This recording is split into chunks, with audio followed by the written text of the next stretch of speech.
Sounds good. So with that, I want to welcome everyone to the planning session for the summer games for the heads of delegations, or the acronym we use for that is the HODs. So the two slides you see here are what we shared with our coaches in their preseason webinars. It's basically the promotion for healthy athletes, which is an extremely important opportunity for athletes to get some free health screening and free health materials for the overall well-being of the individual. We are also asking and inviting the family members, if in attendance at summer games, to join with their athletes, working with the coach to get them acclimated with the Healthy Athletes program and any follow-ups that may need. So you can see we'll have seven different disciplines at Towson University offered on Saturday. And the Healthy Athletes team is working on some opportunities to also offer Kiwanis Wallace Park on Saturday for the softball competitions that will be held off-site in Ellicott City. So again, please share with your coaches and encourage everyone that these screenings can be life-altering, and in some cases, you may have heard me say before, life-saving.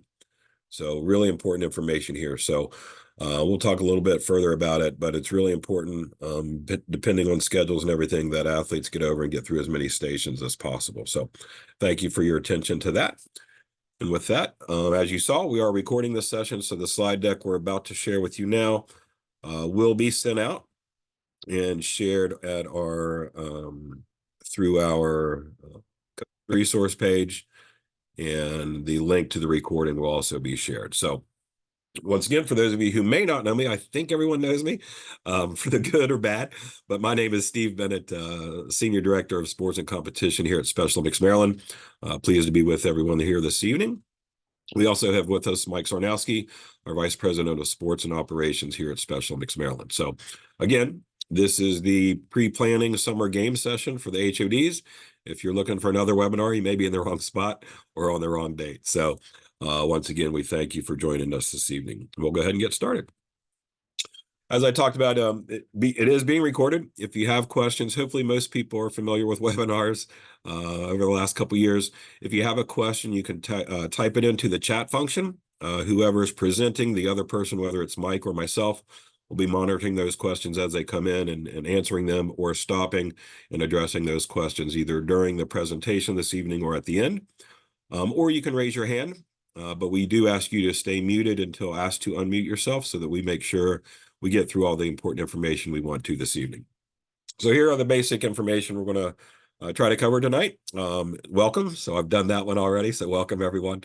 Talk about the general information relating to summer games. We'll look at some of the overall schedules. We won't get into depth on the competition schedules, but an overview of the schedules you can anticipate for summer games. We'll look at some of the layouts of the venues in Towson University, and then cover many other portions to be prepared for summer games. And again, at the end, we will look for any questions or comments that either you have at the end or that we weren't able to address earlier. So here we have the brand new unveiling of the logo and theme for the summer games and its experience inclusion. And you may see that throughout not only summer games, but moving forward with a lot of our events and other things, not just at summer games, but potentially throughout the rest of the year. We think it's a very important message and a theme. So just wanted to make that unveiling. Don't ask what the theme of the dance is. We'll get to that one later. I know that's a hot topic as well. So again, just some reminders here. We do have our pre-competition. This is kind of the pre-planning webinar, if you will, for the HODs. We do have our pre-competition webinar. Hopefully everyone has signed up for that or will in the next couple of days. But you will have the link here. That's on June 10th. That's a Monday from 6 to 8. And then we have our head of delegation in-person meeting at Towson University on campus. We anticipate that to be in the West Village Commons, where we had it last year, so that we can have dinner. And that'll be after the registration for all the HODs who come in and get your keys for your rooms, et cetera, et cetera.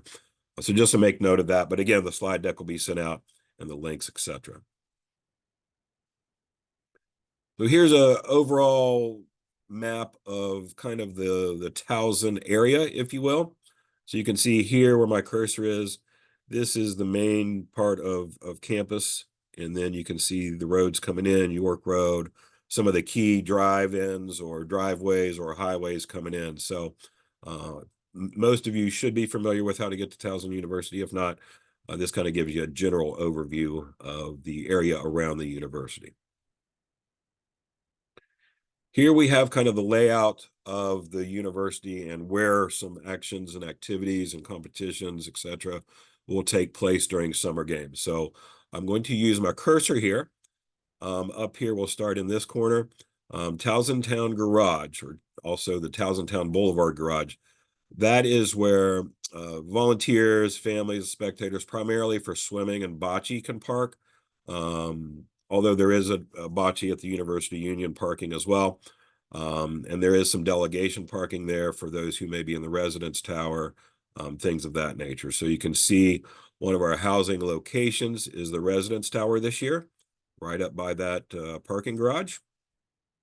We have the University Union, which is where healthy athletes will take place on Saturday. That's also where you guys, as the heads of delegation, will check in on the Thursday to get your keys and housing assignments and confirm all of that type of information. We also have right next to the Union, the Union Garage, which is where parking and shuttle buses will pick up, one of the locations for shuttle buses. And bocce courts are right beside that. We have our Burdick Hall, which is where swimming will take place.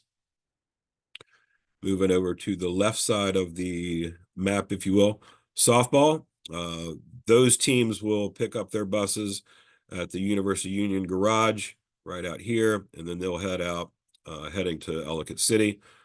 We do have parking over here as well for those who may be staying in the West Village Towson Run Apartments or the Barton House. So you can see those locations here and here, and the parking for that is in the parking garage of the West Village Commons area. This is the delegation dining area on the West Village Commons. That's the same building, again, that we anticipate the HOD meeting to occur on Thursday after registration closes down. Over here, we have Unitas Stadium. That's where track and field or athletics will take place. That's also where our control center for the entire games will be. Each competition venue will have their own control center, but the control center for the entire summer games will be located in the Minigan Room, same place it's been in the past, but it's on the press box side of the stadium. So you're looking at this map here. This is the press box side, whereas here's the other parking areas for track or athletics and things of that nature. We do have our block party leading into opening ceremonies at the TU Arena, and that's basically in lot 7. If you haven't been there in the last 2 years or so, the parking lots numbers have changed. So don't look at old documentation. Please use the new documents. But again, lot 7 is the block party and getting everybody ready for the opening ceremony, which will be in the TU Arena, which is right here. And people will hang out in the parking lot, have some good activities leading in, and then file in, I should say, to the TU Arena. We have something new that was available a few years ago, and it's making a comeback this year to summer games, having a young athlete celebration. That's back behind, this is the varsity softball field, right behind that lot 7 where we'll stage and have the block party. And the young athletes activities on Friday will be in that area. Very cool. Not familiar with young athletes. Those are athletes basically from birth to the age of 7, just learning motor skills and camaraderie and friendships and just having a good time and fun activities. And we share a lot about what Special Olympics is about, hopefully engaging the individuals moving throughout their lives.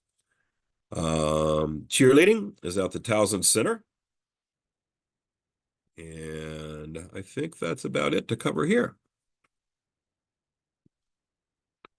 So here's a basic schedule. I'm not going to go through line by line. We'll be here all night, but I think it is important, as we talked about, the HOD meeting on Thursday, June 20th. Then we have the competitions, some competitions starting on Friday, primarily cheerleading and swimming. That's Friday is the only date or only day of summer games where cheerleading competition will be conducted and awards. But we also do have competition in swimming, and the swimming coaches are aware of that. Same thing we've done in the past. We branched out the swimming schedule a little bit to make some accommodations for certain operational phases of swimming. So that'll be in Burdick Hall on Friday. The rest of the competitions will go on throughout. You will see the head coaches meetings here, which again, the head coaches will be briefed on during their pre-competition webinars. And then Saturday, we start the full gamut. Other than cheerleading, as I said, that's only on Friday. Everything else will start or continue on Saturday and Sunday. We're working on, as we always do, based on registration numbers and everything, the dining schedules and the different shifts. So we'll inform you a little bit closer once we get all the registration information in and make the determinations on when and where, how we can get through the dining areas, primarily for breakfast and dinner, for when those meals are offered in a timely manner. You will notice here the theme of the dance is Seize the Day, but it's spelled SEAS. So it's kind of a play on words there, and that's kind of indicating it's the ocean theme or underwater theme. You know, people can be creative with their costumes and designs and anything of that nature. And again, the coaches will see their times for their meetings leading into their sports or after, depending on the day. Sunday, same kind of thing. We'll continue on with our competitions and meals, etc., for those staying on campus with breakfast and dinners. Sunday, we'll just have the breakfast at the West Village Commons, competition, venues for lunch, and then after awards, everyone can have a safe trip home. So again, you can see that there. So with registration, I'm going to stop talking for a minute and turn it over to Mike and let him talk to or talk about registration over the next few slides here. Mike?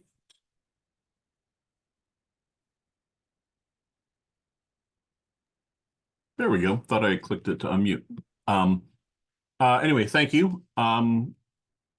As I think everyone is aware, we had the training registration deadline, and this past Monday was the missing forms deadline. I know you're all working directly with Dottie Rush to get anything taken care of yet that needs to be resolved on that.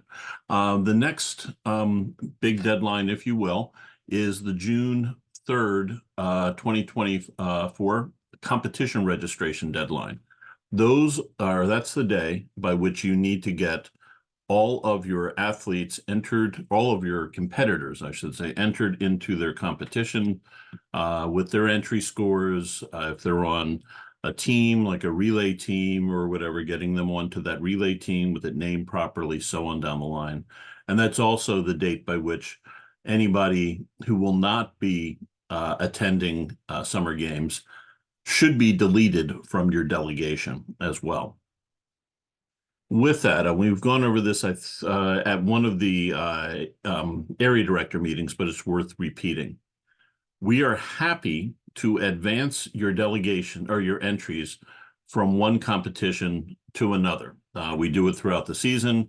As an example, we have a competition with Baltimore County is hosting in track on Saturday. We advanced for, I think, 3 of the counties that are coming, advance their entries and scores from our previous games into that event. It saves a lot of time from keying it all in. Happy to do that for summer games.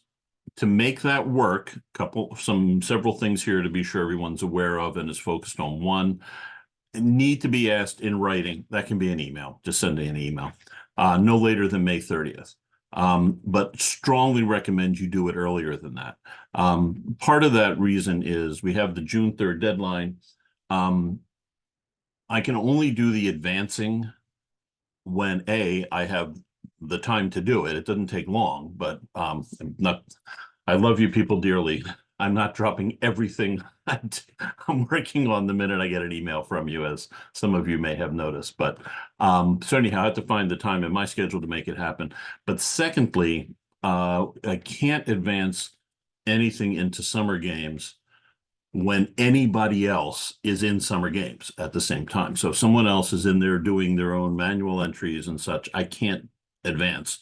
If I want to be really nasty, I can kick them out, which I've done on one or two occasions, but I'd rather not do that.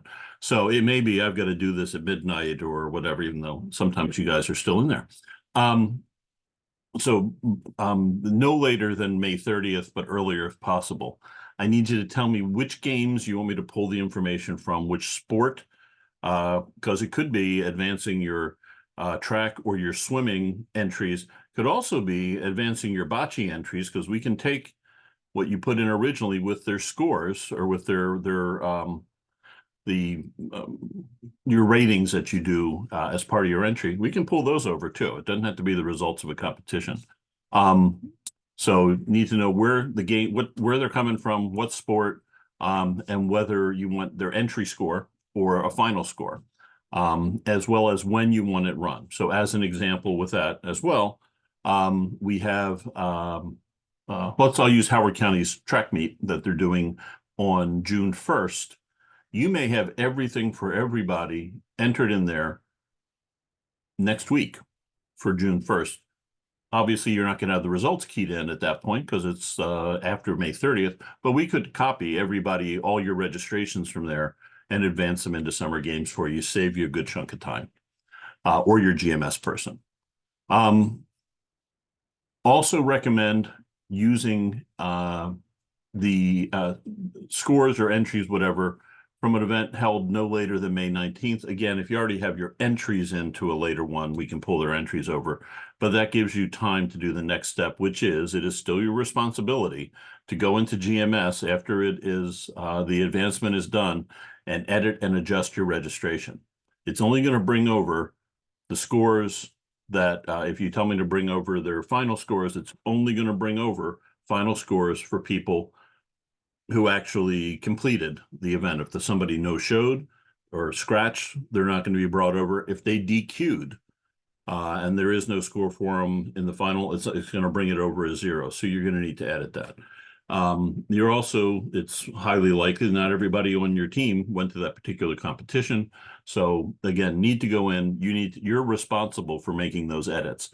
And then really key here is you can't have already put your athletes and partners into summer games in their competitive events if you want me to advance. Some people had done that before thinking it'll be helpful and it'll just update them. It does not update it.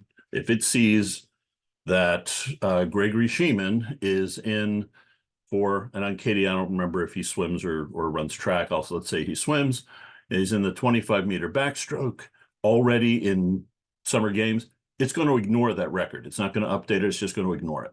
So yeah, hold off on keying them in or putting them into their competitive events. And again, you're responsible for making sure that your entries are correct. Steve, back up, please. Almost. You're responsible for making sure, thanks, your entries are correct by June 3rd. The advancement is an extremely helpful process. There are all sorts of edits. I do that myself. Most of you know I volunteer as a coach for Baltimore County for track and field. We enter our scores one time, which we've done for our upcoming track meet on the 11th, and then advance them to each of the successive events. We don't rekey anything unless we've got somebody who wasn't at an event or something like that. Colleen, can I talk about, yes, sure. We'll stand, well, I don't know, if there's a whole ton of questions and we go all the way straight up to 8 o'clock, that might be a challenge. I've been going since before 6 this morning. We had our IUS outdoor bocce meet that I came back from. So yeah, I sent Colleen a private message saying Mike's had a really long day. Maybe give him an email so you can chat later. But yeah, okay. But if anyhow, we can go. It's very easy. You just tell me what you need. And then the only exceptions to all this in terms of your being responsible for getting the stuff in is we will here at headquarters enter your team rosters for cheerleading and softball. We started doing that many years, well, at least 7 years ago, because we always have problems with shifting of rosters and so on down the line. So we've taken that responsibility. Melissa Anger, who is the sport director for both of those sports, is already in contact with your coaches and so on, and she's on top of that. However, for softball, your individual skills, you still need to enter those. She's only doing the teams. Okay. Now you can flip it. Thank you. So summer games fees, I've gotten a couple questions on this. The games fees are the same as they were last year.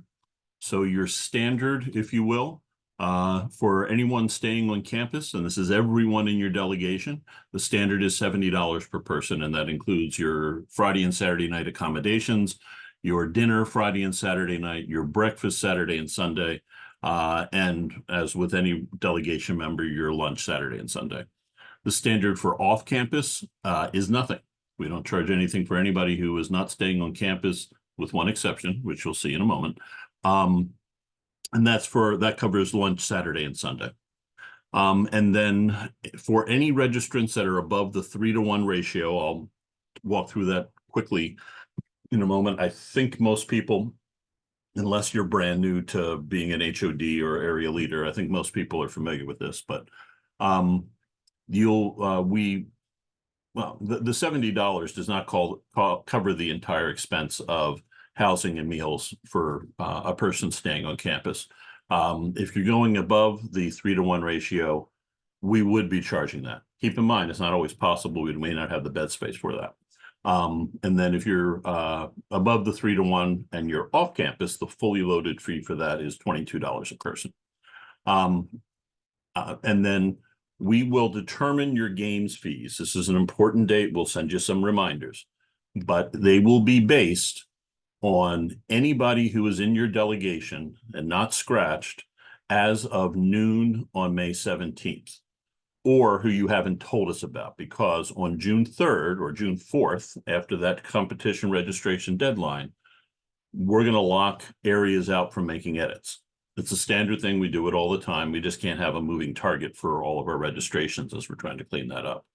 So by noon on June 17th, you will have to have told us who else to scratch.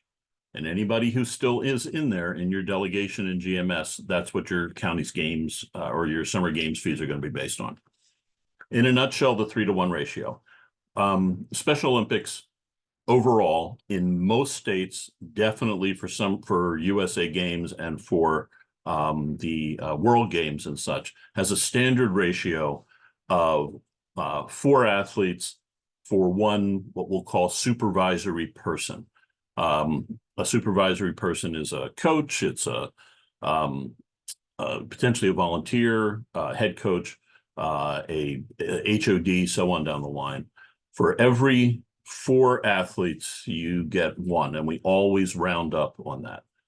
Maryland goes, I think, 1 better, and automatically gives you a 3-to-1 ratio. So for every 3 athletes, you get 1 supervisory person within that. Unified partners don't count on either side. So they're kind of, because depending upon the age of your partner, they can either be someone who you need to have additional supervision. More often, they actually are additional supervisory people, potentially, if you're staying on campus. So if you are looking or are potentially going to go above that 3-to-1 ratio, keep in mind there's an additional fee. I can talk you through whatever the numbers are if you need to figure that out or need help figuring that out. Keep in mind also that we may not be able to accommodate housing requests above the 3-to-1 ratio. And autocorrect has changed a few things here. It's not the 3-to-1 ration for folks staying on campus. And part of the reason why we have this there is we do have a limited number of rooms that Towson will make available to us. In addition to potentially other groups on campus while we're there, they also are doing all sorts of construction, improving the dorms, or doing cleaning and so on down the line. So we don't have unlimited numbers of rooms. And it can get to the point where giving Area A an extra supervisory person may mean that an athlete from another area can't go, can't get a housing space because there's only X number of beds to divvy up. So we think this is the fairest way to do it. I know it's not, everybody doesn't necessarily agree with that, but we think it's the fairest way. We can accommodate some of the requests. I won't want to say we can accommodate all of them, but we can accommodate some of the requests above the 3-to-1. If we're talking about people off campus, there's no issue at all with that in terms of adding them on and such. It's really just the number of beds and making sure that we're not blocking out athletes who would otherwise be able to stay on campus so that another area can bring an extra coach or chaperone or something like that. So anyway, Steve, why don't you go ahead? And then a couple summer games updates. I think, is this the last one? No, I got one more after this. As I put in the text, and I'm sorry, I was multitasking. Steve may have said this before. CQ Arena is now the TU or Towson University Arena. The naming rights for the arena, much like other buildings and such that you've seen in the area, CQ's naming rights expired, and they have not at this point secured another sponsor. So for now, I would assume through summer games, at least this year, it's going to be the TU Arena. But anywhere you see TU Arena, that means CQ. The United Stadium, and we've shared this with the coaches in the preseason webinar for track, undergone a beautiful resurfacing. It's a gorgeous track. It does mean we need to redo some layouts in terms of how things will operate there because of not so much the track, although it's a piece of it, but some additional storage buildings that they put onto the campus or onto the inside of the United Stadium floor that we need to work around. So we've almost got that nailed down, and we'll share that as soon as we've got it. And then for opening ceremony and the block party being the Friday night activity, the dinner will be served in the West Village, and for those that are staying on campus in the West Village, that's any delegation member who's registered to be staying overnight. And then we'll have the block party in lot 7, which is the parking lot right behind or adjacent to the Towson University Arena. I'll come back to the Olympic Park in a moment. For the block party, again, that's Friday night. We'll have music with the DJ, some street entertainers, some other activities going on and such. We'll be having the parade staging. And again, this is a representative parade where and this is what we've done for the last, started this before the pandemic, I believe. Where each delegation will be able to name a maximum, and that is a hard number. We are not exceeding that. A maximum of 4 competitors and 1 coach or supervisor. It doesn't have to be a coach. It could be a supervisory person, could be your head of delegation. But 4 competitors and 1, we'll just use the term coach here, for each delegation. You will not be permitted to go above that. Many people have pled the case and tried to make it. If I make that exception for 1, I've got to make it for all. So it's 4. How you decide who those 4 are is up to you. But parade staging for that will start at 6:30. For those who have been there before, it's the same situation that we have done for the last couple of years, where they'll check in inside the TU Arena in the hallway and such with that. And then, of course, that'll be in there. The Olympic Park, which is on Saturday night, will be in the TU Arena itself. Last year, we did this, I think, primarily from a weather standpoint. We moved everything in to the floor of the arena on Friday night, or during the day on Saturday. They clear out all the chairs, and we moved the activities in there. Got very, very positive feedback in terms of easier to supervise everything that's going on and to monitor, kind of let your athletes go out and do their own thing, but you can still monitor them. And we got extremely good feedback on that. So we're going to continue that this year. If that's not something that you liked, let us know in the evaluation, and we'll reconsider it. And then the inclement weather plan, that's not correct there, but we would move the block party potentially, this is on Friday night, potentially move that into the Towson Center. We may also just cancel it and have people come off the buses and go right into the TU Arena. Parade staging will still take place in the TU Arena, just the way that it's laid out works for how that is there. Okay. And then Steve, I think I've got one more. So I will send out by June 1, a survey for you to tell us here what the total number of delegation members you expect at opening ceremony. You do not have to get it back to me by June 1. I'll pick a date. It'll probably be like June 17th, that Monday before, or even a couple of days later than that. But we need to know your, if you have a hard number, if you got a real number, that's great. But if it's your best estimate, that's fine. As well as the number of wheelchair users of wheelchairs for opening ceremony, or folks who have major mobility challenges. We'll have you send that in. I then, or may delegate this to somebody. We just work a puzzle and get everything fit in, try to rearrange folks a little bit from where they were for opening ceremony in the past. Can't always guarantee that that's the case. The intention is to also continue, I don't think, last year might have been the first year, maybe it might have been the second year, where the folks who are in the parade would then go directly to where the rest of their delegation is sitting after they've done the parade, rather than having them sit in a specified location. But anyhow, there's no sense in sending that to you before June 1. Most folks are not going to know what their total number of delegation members for opening ceremony are. So we'll just wait till then. There's no sense in having something sitting in your inbox and you have to remember it for whatever. So yeah, so if there's not any questions, I'll hand it back to Steve. Thank you. Thank you, Mike.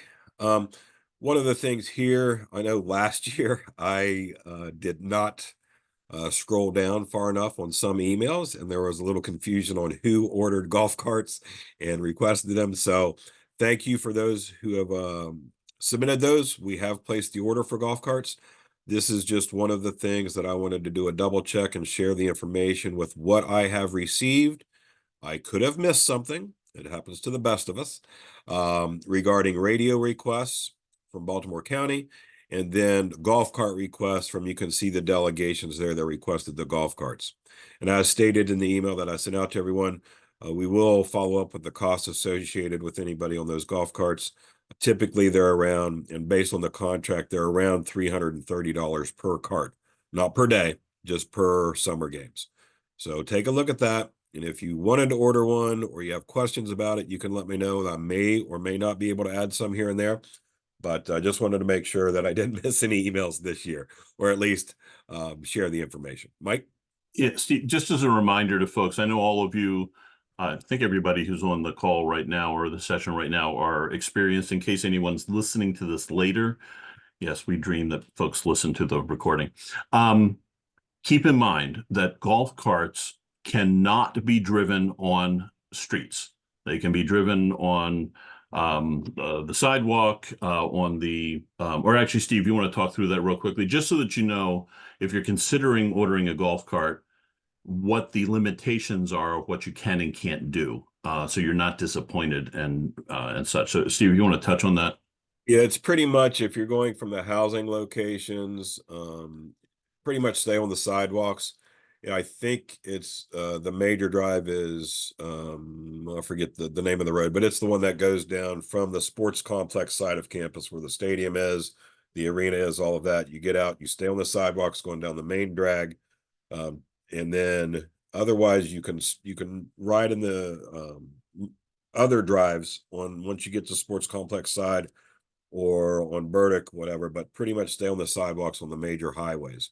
And Katie, I did see your message, and one or two other people also said, well, the golf carts work this year. They're not mine, so I can't confirm. I will say that we, based on last year and previous years, we have ordered a couple backups. And I think one of the situations was somebody drove off a curb.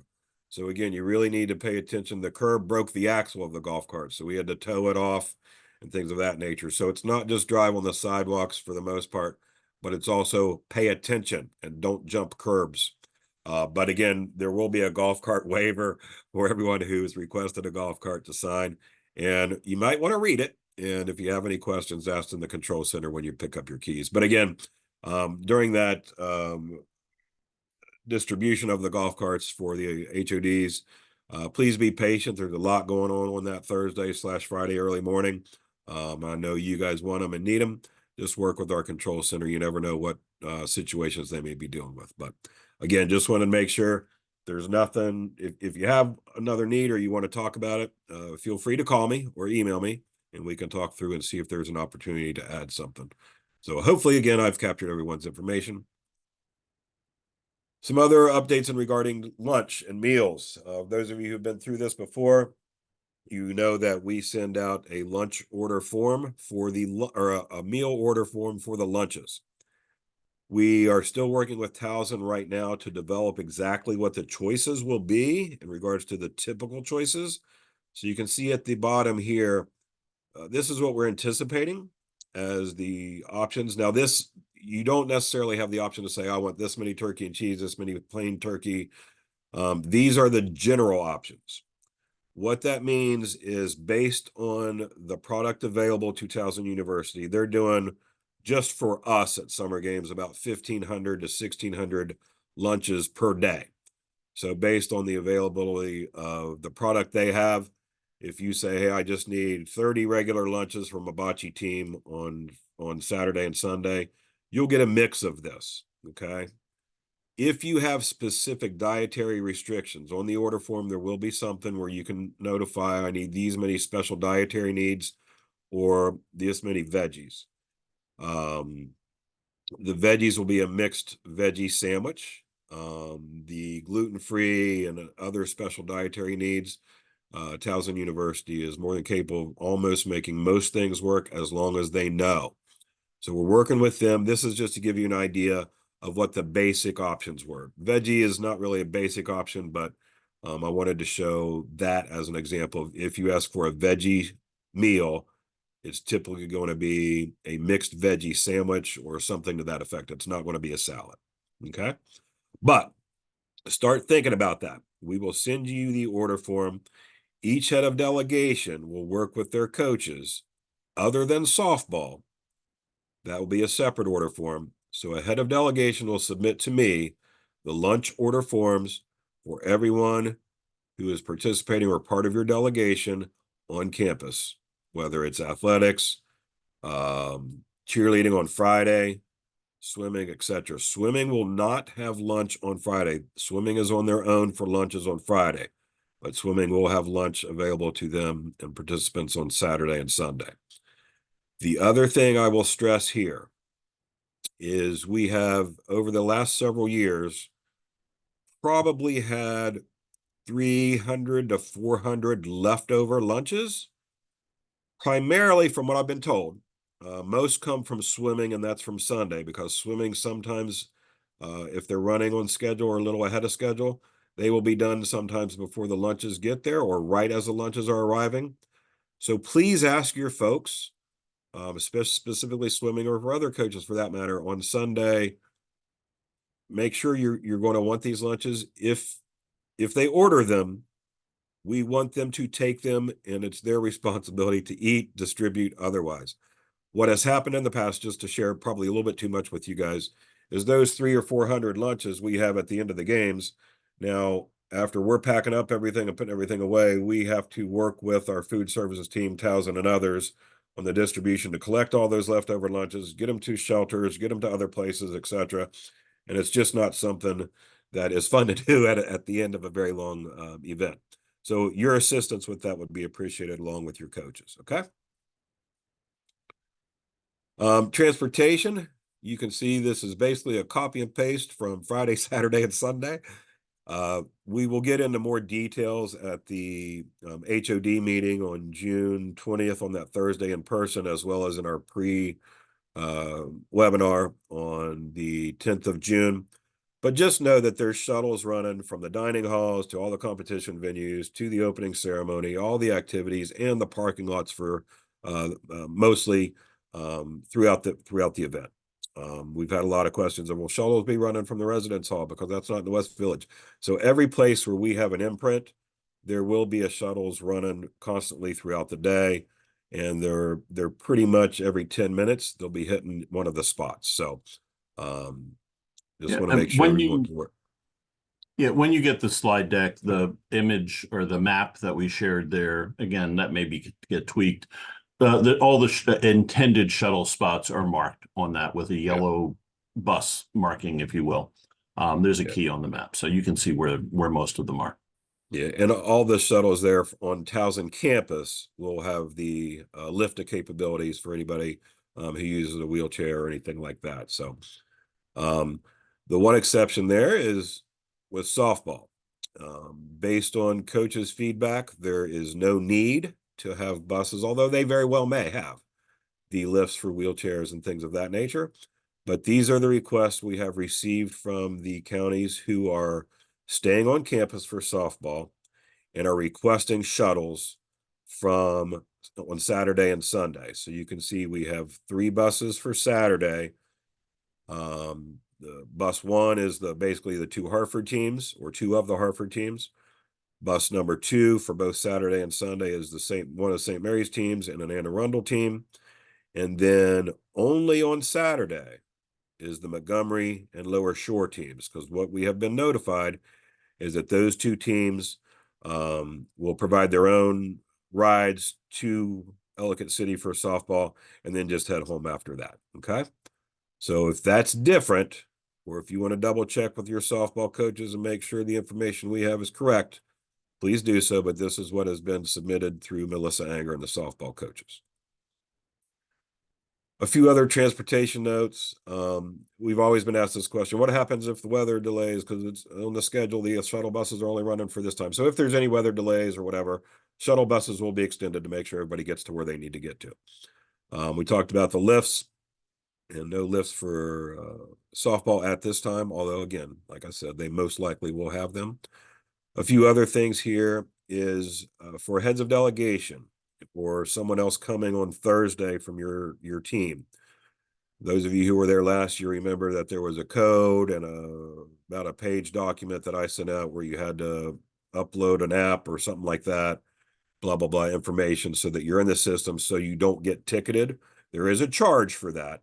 We incur that cost as Special Mix Maryland. But on Friday, Saturday, and Sunday, pretty much all parking is free, blah, blah, blah, as long as you park in designated spots that aren't restricted.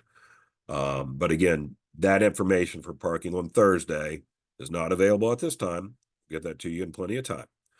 And again, if you, as we've said in the past, on the map, you'll see at the United Stadium, there's a very small loading dock that could possibly hold 5 to 6 cars or 2 delivery trucks, something like that. Absolutely no way should anybody be parking there. We've had people park there in the past, and then that prohibits deliveries, Towson University staff needing to get in there, that kind of thing. So if we don't know whose car it is, we most likely will tow it. So there you have it, ladies and gentlemen. A few other updates here. We talked about the theme of the dance. Everything else is good there. We are looking at, some clinics, things of that nature, art activities, the entertainers, things of like, just a lot of activities for the athletes, not only at the Olympic Park leading into the opening ceremony, but also at the victory dance and the Olympic Park leading into that. So again, we have the Seize the Day. You can share that with your athletes and families and teammates and coaches who like to get into the theme and the spirit of the stuff. So please feel free to share that. Meals. We've talked about this, but again, basically the meals, lunches are good and will be included in the lunch order that you guys sent to me. Again, Friday, the only competition where lunches will be served is for cheerleading. Okay. Other than a few volunteers and things of that nature. But cheerleading is the only competition venue where lunches will be available. Everybody else will get lunches on Saturday and Sunday. Okay. So the important thing here is your head coach or head coach and one other person, or their two designees, depending on how large your teams are for each sport or whatever, will go. And once it's announced that the lunches have arrived and are ready for pickup, then the few people who are designated from your delegation will go pick up those lunches. We will not be handing out individual lunches to individual athletes or coaches. It's just too much to take on for our food services team. So once they're there, go and get them. The other thing we ask is that please don't, even though in the schedule it may say lunches will be provided from 11:30 to 1. Realize, like I said earlier, there's about 1,600 lunches that need to be delivered to 4, 5, or 6 different locations throughout the campus. Don't at 11:25 say, are there lunches here yet? We'll get them there in plenty of time for the lunch window, if you will. So again, as we mentioned, there will be the swipe cards or something similar that will indicate those who are staying overnight on campus, provided rooms by Special Mix Maryland, will be provided the opportunity to have breakfast and dinners. Dinner starting on Friday, leading into the opening ceremony, and then dinner on Saturday, breakfast on both Saturday and Sunday. Okay. And I think, Mike, do I turn this back over to you on this one? Yeah, you had that designated for me. So, thanks. So we do have a games control center. Keep in mind at each of the sports venues, there's a sport venue control center as well. We're not touching on those here. This is strictly the overall games control center. That's in the Minigan room of United Stadium. Again, for those who have been there for a while, it's the same place it's been for the last many years.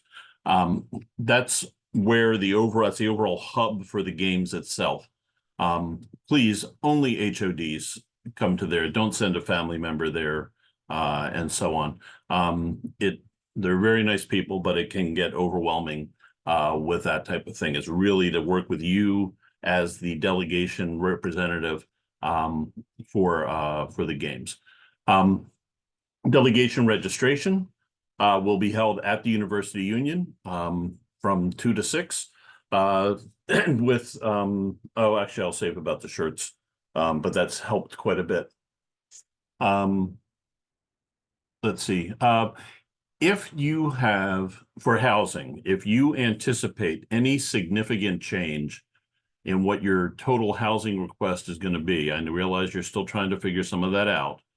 And I say here, if it's more than a 3% change, that's kind of pulling a number out of the air. But if it's anything that's significant, I need to know that. I have not heard from anyone of any kind of significant shift. If there's not any kind of a huge shift, we have no issues in terms of housing. I just want to double check that. So I'll send an email out tomorrow morning to the HODs and area directors to just let me know. I may extend that February or that Friday, May 10th date on that. So Jane Dunn will be reaching out to you directly for the specifics of your housing. What I'm asking for is strictly, I just want a head count or a bed count, so we can make sure that we don't have to make any adjustments and such. So Jane will deal with you on all that stuff coming very soon. Let's see, reminder that this is all just stuff that'll matter later. Other than the reminder, which I touched on an earlier slide, if you have people listed on your housing list who are not coming, let us know by noon on Monday, the 17th. Again, or your area will be charged the rate, whatever that rate would be for them going forward there.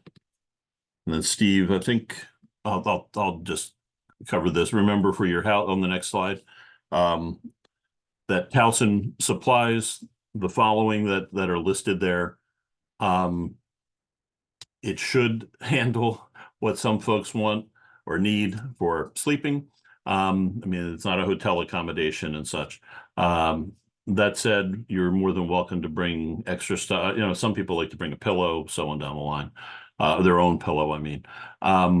But that's what that'll cover. And actually, Steve, you do get a washcloth, you do get a hand towel, and you do get a towel large enough for showering and such I in the just room noticed too. that. Just Yeah, noticed that as so well. you get one towel, and that's it for the entire time. So, but you would be using the same towel throughout. If there's some kind of a need to get additional linens or whatever for whatever reason, the front desk of the building that you're in can typically accommodate that unless it's some kind of unreasonable thing or a really huge issue. Okay. So continuing with some updates, our coaches resource page, you can see the link here. I know some of the sports have their own sections within summer games, and those have been updated and continue to be updated based on information. You'll see that the overall summer games portion of the coaches resource page is not fully updated. There's still some information listed from last year. We're looking to get that updated and fixed and whatever by the end of this week. So we're looking at posting portions of the event guide. It won't be the full event guide, but portions of that. We'll look to post this recording as well as these slides and other information as it becomes available. But again, want to make sure you have the link there. And just know that if you've looked at it before tonight or maybe over the next 2 days, if you go there, the sports sections should be updated. Although the overall summer games still has some information from last year, we're working over the next couple of days to get that updated. So appreciate your patience with that. Medical reminders, again, as we always say, hydrate, hydrate, hydrate. Watch for exposure to sun, things of that nature. Even if there are cool days, people say, well, I'm fine. We have over and dehydration and stuff like that happen at winter games when it's cold and snowing. So again, really, we remind each other as management team, as staff members, as HODs, reminding us, reminding you, when did you last have a glass of water? So again, just one thing we always stress, and again, we want to make sure that everyone's healthy and taking care of themselves. So here's the updates on the shirts. Again, hopefully everyone got me their orders. I did a check. Me and Melissa Anger worked together on that. Got through all the surveys. So thank you for doing your due diligence to get those numbers from all your coaches and all your delegation members that plan on attending the summer games. We have placed the order. One of the things that I knew, there were several delegations who had individuals who were requesting a shirt size larger than 5X. Those unfortunately were not available to us. We did go ahead and place the order and moved them down to a 5X. Maybe they can stretch a little bit, that type of thing, but just wanted to let you know, unfortunately, we were unable to provide anything above a 5X. They are anticipated to be delivered to you by May 3rd at the address, well, maybe not to you, but to whoever designated the. Go ahead, Mike. June 3rd. June 3rd. What You did I said say? May 3rd. You said May 3rd, which was last Friday. Yeah, I looked at the M and Monday, and maybe that made me say May. So yeah, June 3rd, correction there. And again, it may not be your address, but whoever filled out the survey provided an address where the shirts will be to be delivered. June 3rd is a give or take day, if you will. If they're not there on June 3rd, don't call and have a freak out or anything like that. Give it a couple days, and if they're not there by then let us know, and we can follow up with our vendor and see if there's something that's happened in shipping or they're lost or something of that nature. But no need to let me know if you get them unless there's a major issue with the order and sizes based on what you submitted.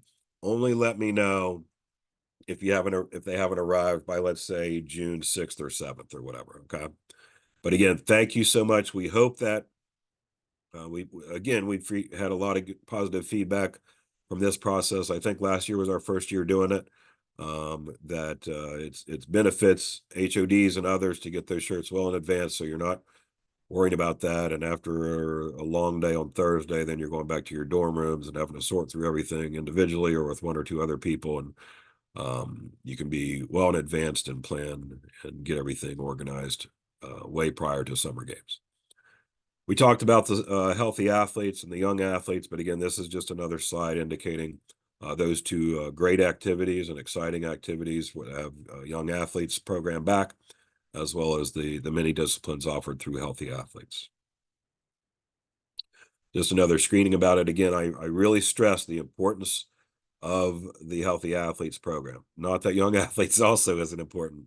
I only say that in the fact of I have seen over the years the screenings have found cancer and other things in individuals that, if not found during that screening, the individuals would not have survived.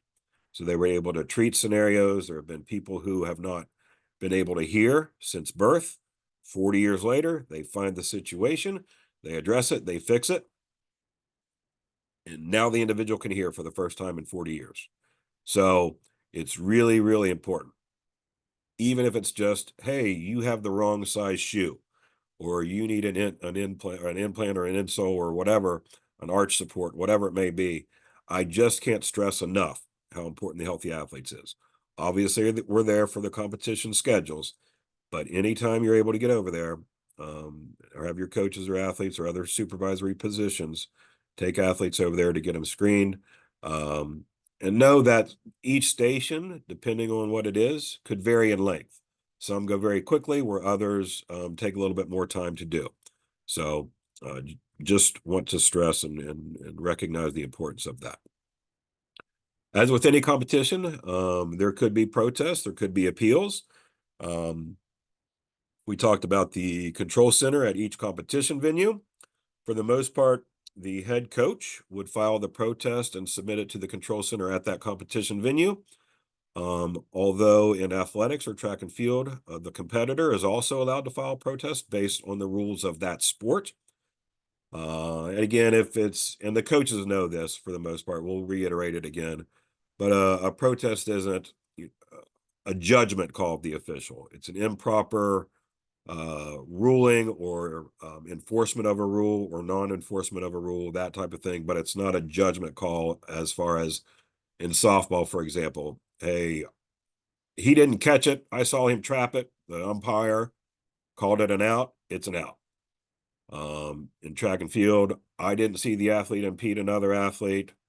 That's a judgment call on the officials. That's not protestable. But again, it's about the enforcement or rule compliance situations, if you will. If a rule is misapplied, yes, that's protestable. But again, those go to the control center at the competition venue. The sports rules committee for that sport will rule on it. If the coach feels that they want to appeal that decision, if the protest is denied, they would then talk to you as the head of delegation. If you then feel that you want to support the appeal and file the appeal on behalf of that coach, you will then fill out, it's basically the same form, but the appeals come from you as the head of delegation. And then those appeal forms go to the main games control center in the Minigan room, which we talked about, okay? Sometimes those take 24 to 48 hours to rule upon because we get it. It could be the end of the day on Sunday. And then while everyone's packing up, or maybe some certain people who are on the games rules committee leave summer games, we have to call them, have a meeting. But we can usually rule on those within 48 hours. And you will be notified as the head of delegation on the outcome of an appeal if you so choose to file that appeal. Hopefully that whole process makes sense. I think this one's back to you, Mike. Sure. So this is, again, keep referencing last year. There's no change to this from last year other than the date. That in order to be credentialed as a coach or an assistant coach or a head coach, the individual needs to have up-to-date coach sport certification that's valid through the last day of the games. In addition to their standard forms of the volunteer application and CDW and protected behaviors and so on. That does mean that coaches must have completed coaching Special Olympics athletes or CSOA at least one time in their career. It says no exceptions. There actually is one exception of if they're strictly a unified sports coach, which I guess is possible for like a unified softball team or something. Then there's a separate course that they could take of coaching unified sports. But that applies to maybe 5% of our coaches. So coaching Special Olympics athletes, and they have to have completed to be a sport coach other than an assistant coach. If you complete CSOA, you're an assistant coach. You have to complete your sport specific course in order to be considered a coach or a head coach. And again, that's renewable, required to be renewed every 3 years. Again, no change to what we've had before. And again, starting at last year's summer games, that was the first time I think we enforced this. If someone is registered and listed as a coach, but does not meet those requirements, they will be changed to their designation, and their credentials will be changed to a volunteer or a sport volunteer within their delegation. Would love to be able to go through and tell you everybody, provide you a list of everybody's sports status. The challenge with that is I don't necessarily know who all your folks are that you want to be designated as coaches. We do provide, however, on the coach resource page, and it's updated every Friday, the sports certification and transcripts of the courses and such that folks have. Once we hit that June date, or if I can figure out a way to make it a little bit simpler and get a report out, and it may have folks there who you have no intention of being a coach. We'll see if we can get some information out to you. But bottom line is, if they don't meet those certification requirements, they won't be credentialed as a coach. Does not prevent them from attending. We are still holding to the standard that we did when we first implemented this last year. This may change at some point in the future, but we're still holding to, we will not eliminate or scratch athletes or delete athletes or a team if the person serving in a coaching role is not fully certified. They won't be credentialed if they aren't. The consequence is they won't get a credential as a coach.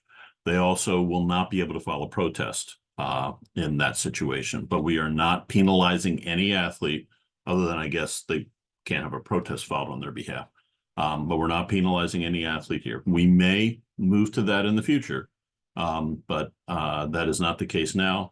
I would not anticipate that happening for a year or more, maybe longer than that. But anyhow, so just want to be clear on that in case you wonder why somebody was listed as you put in as a coach and they're not listed there, no longer listed in that role. For weather, I'm not going to go through all this. You can read it at your leisure. We will go over, as we get closer to the games, at the pre-competition webinars and the on-site coaches meetings and such, as well as the HOD meetings there in terms of our overall weather information. The one thing I will note, I'm not sure if it's on this slide or, oh no, it's in a couple of slides, so I'll hold for that. So anyhow, this will be provided to you. One other thing that I should know, which is within that last bullet that's there, at several of our venues, track, bocce to a degree as space allows, softball definitely.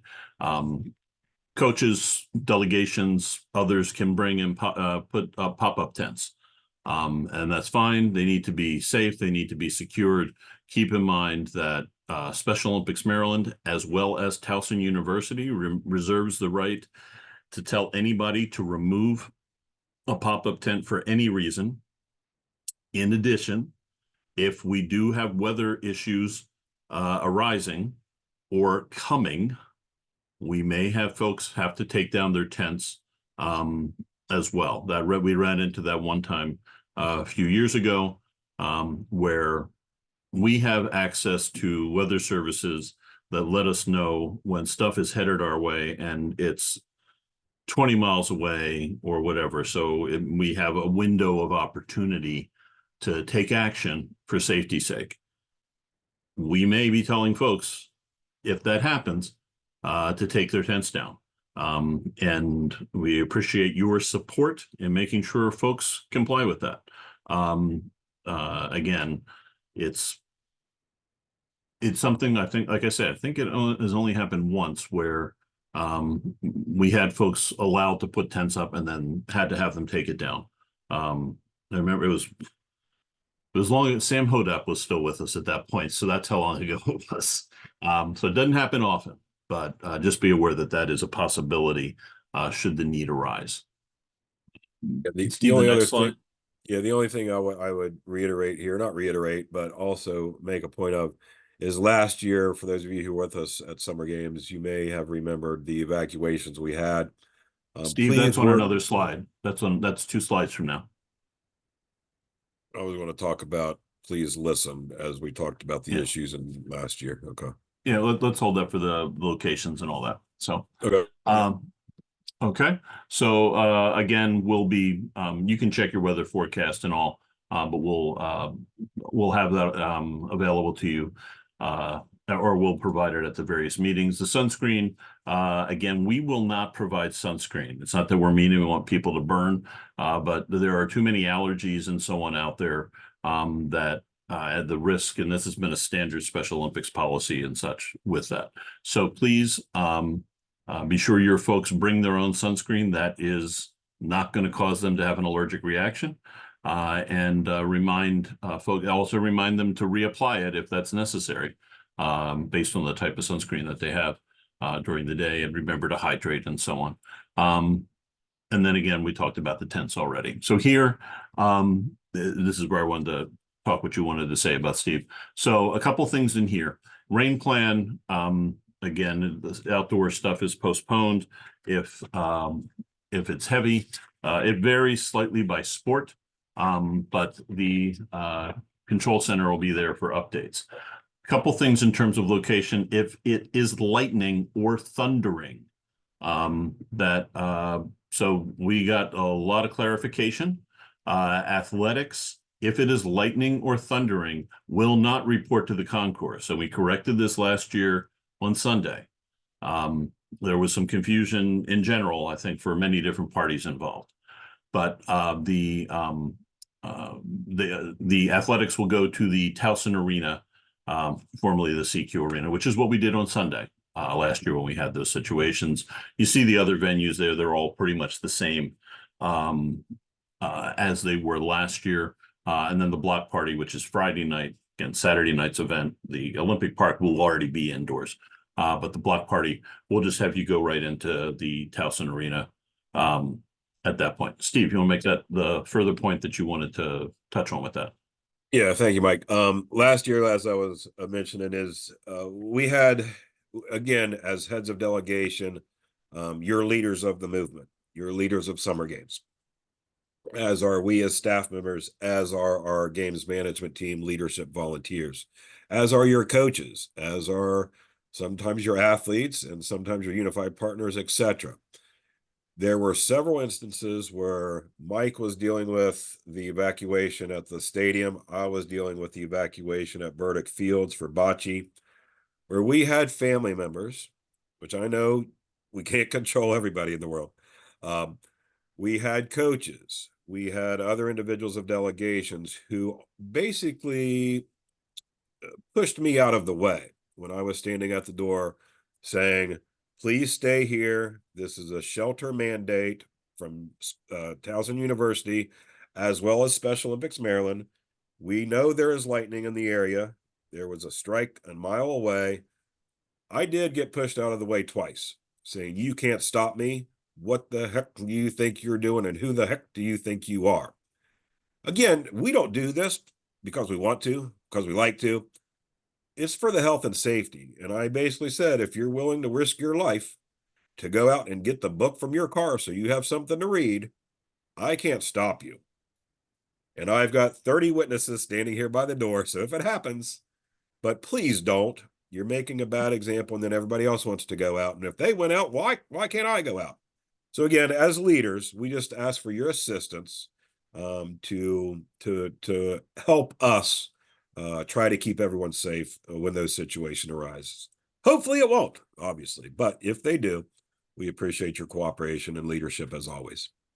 Yeah, last year was unique. I don't remember. I mean, not that we haven't had rainouts and such, but both afternoons, cutting off competition and so on down the line. That was sort of unique, at least in my memory of going back to 1980. So Yeah. hopefully it will not recur.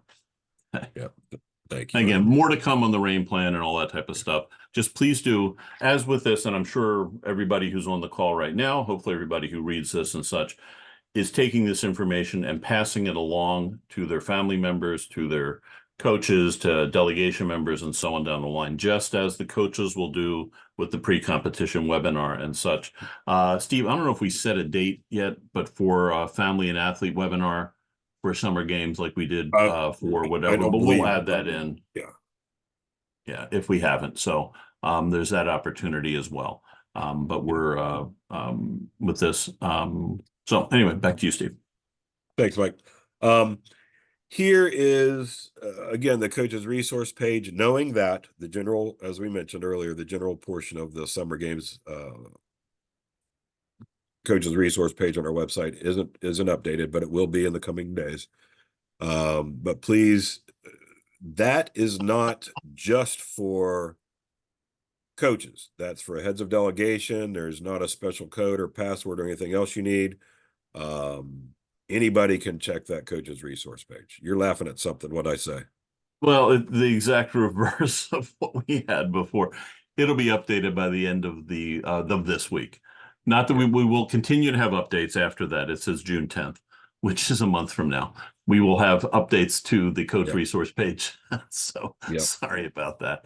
Good catch. We did proof these slides. We did. It's just being out in the sun for 8 hours today and so on. I clearly missed some. I don't know what your excuse is, Steve, but I at least have an excuse for today. So. Yep, you do. I'll just say it's me.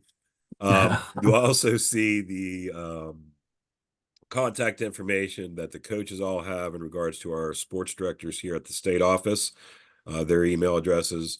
A few things to point out here. This is Casey Collins, his first year as the sports director with athletics, but he's been working with the athletics team who's been in place for many years.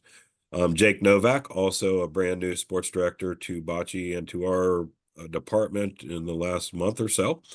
Then we, if you're not aware, Elizabeth Kramer was offered an opportunity that she really couldn't pass up. So she has moved on. We have yet to replace that sports director position. So if you have a swimming question, you got to contact me, and I'll probably tell you June 10th or whatever else. But I have been fielding any questions, but your swimming coaches have been notified of that change. And Elizabeth is great. Her mother continues to volunteer with us. Elizabeth is scheduled to come out and volunteer with us on Saturday of swimming. So all is good there. Melissa Anger continues in her role as the cheerleading and softball lead at the state office, and then myself as any general questions. With that being said, if you weren't able or you didn't see the chat question that came in regarding lunches, I think it was Carol who asked, where do the HODs get our meals? If you did see the response, that's up to you as a head of delegation.